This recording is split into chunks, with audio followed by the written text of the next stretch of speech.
क्या आप जानते हैं कि क्यों अष्टमी और नवमी के उन 2 दिनों में पूरी सृष्टि की शक्ति सिमट आती है? आखिर क्यों इन 2 दिनों के बिना नवरात्रि की भक्ति अधूरी मानी जाती है? चलिए जानते हैं बुराई पर अच्छाई की उस महाजीत की कहानी। नवरात्रि के 9 दिन श्रद्धा और भक्ति का संगम होते हैं, लेकिन इनमें अष्टमी और नवमी का महत्व सबसे खास है। ये सिर्फ तिथियां नहीं है, बल्कि ये प्रतीक हैं उस समय का जब दैवीय शक्ति ने अधर्म का जड़ से विनाश किया था। अष्टमी का दिन मां महागौरी को समर्पित है। पौराणिक कथाओं के अनुसार जब महिषासुर का अत्याचार बढ़ गया, तब मां दुर्गा ने उसे युद्ध के लिए ललकारा।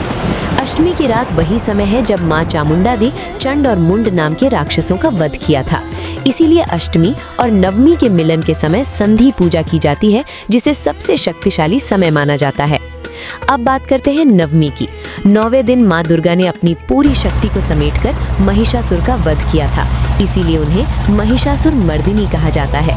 साथ ही इसी दिन भगवान श्री राम का जन्म भी हुआ था, जिसे हम राम नवमी के रूप में मनाते हैं। यानी ये दिन शक्ति और मर्यादा के मिलन का उत्सव है।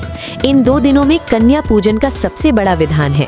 2 से 10 साल की छोटी बच्चियों को माँ दुर्गा का साक्षात स्वरूप मानकर उनके पैर धोए जाते हैं, उन्हें हलवा पूरी और चने का भोग लगाया जाता है और उनका आशीर्वाद लिया जाता है। मान्यता है कि कंजक खिलाने से माँ उतनी ही प्रसन्न होती हैं जितनी 9 दिनों के उपवास से। अष्टमी और नवमी हमें सिखाती हैं कि चाहे अंधेरा कितना भी गहरा हो, अंत में जीत रोशनी और सच्चाई की ही होती है। आप सभी को अष्टमी और नवमी की हार्दिक शुभकामनाएं।